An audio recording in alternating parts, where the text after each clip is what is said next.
Obviously, they were a marketing gimmick. The Kachi Ghani business slumped to an all-time low. Since the refining process had no minerals left, the company started adding synthetic vitamins and minerals. This switch from the cold-pressed oils to the refined oils proved detrimental for people's health. However, India's watchdog agencies mostly remained mum.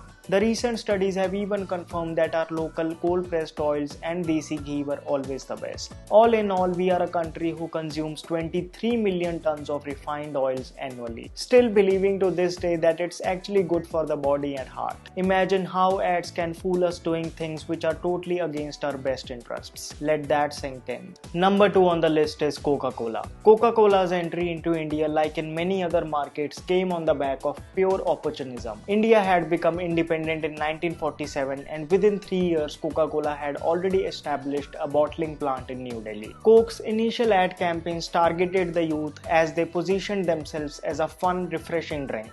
It was an instant hit. Probably it was the only soft drink with a fizz. Before that, Indians were used to drinking local fruit sharbats, nimbu pani and all that good stuff. Interestingly, every one bottle of Coke used 2.5 times the water. What was shocking was that by 1970s, only 10% of the Indian villages had the access to safe drinking water, while 90% of the villages had the access to Coca-Cola. In the eyes of the Indian government, Coca-Cola being more accessible than water was a very bad sign. But overthrowing the American soft drink giant was not easy. But it happened in 1977. With Foreign Exchange Regulation Act, Coca-Cola had to move out of India. It was after this that local soft drink brands like Thums Up, Limca, Gold Spot and Double 7 etc. boomed. Pepsi entered the India in late 1980s. Then in 1993, after globalization, Coca-Cola re-entered India. Immediately took over all the small brands for 60 million USD, and now its only rival was Pepsi. Then Coca-Cola and Pepsi both focused on roping the biggest stars of cricket and Bollywood for their commercials.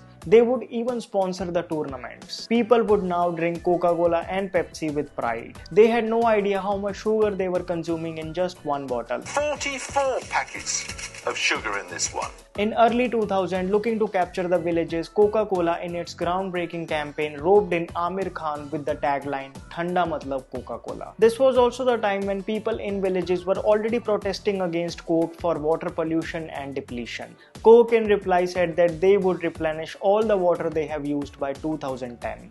Which was highly unlikely. Then in 2003, something shocking happened which would change the course of these soft drink giants forever. Center for Science and Environment came up with the report that 11 soft drink brands including Coke and Pepsi contained high levels of pesticides. This shocked the nation. People's trust was broken. Those celebrities who had promoted these drinks kept their lips tight. Then in 2004, Coke came up with another masterstroke, with our beloved Aamir Khan in the ad acting like an activist. Triggering the emotional side of people confirmed that Coke was safe. तो जब भी मन करे बेफिक्र होके पीजिए. So they must have really fixed the issue, isn't it? No, the very next year Coke, Pepsi and others again failed the pesticide test. Unfortunately, by then Indians were already addicted to these drinks. After all this mess, if you check Coke's website or their social media accounts, they project themselves as if they are some sort of an NGO. Well, the NGO is now worth $195 billion.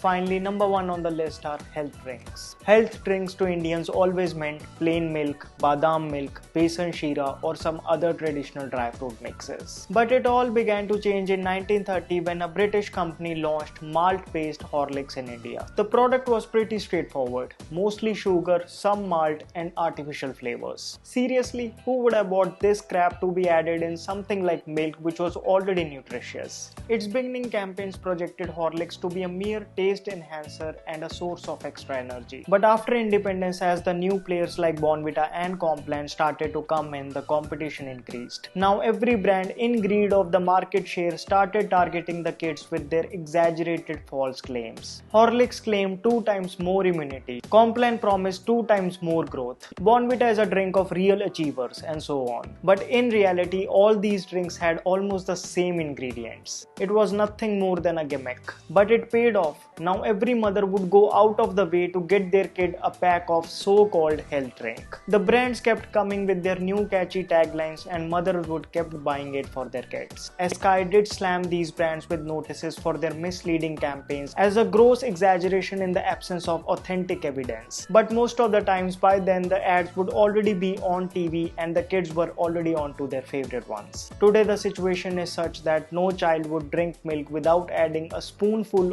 of these artificially flavored malt mixes. As the people all over the world have become aware of their marketing strategies, their popularity declined. But that is not the case in India. Euromonitor estimates that India alone accounts for half of their global sales. It is high time we make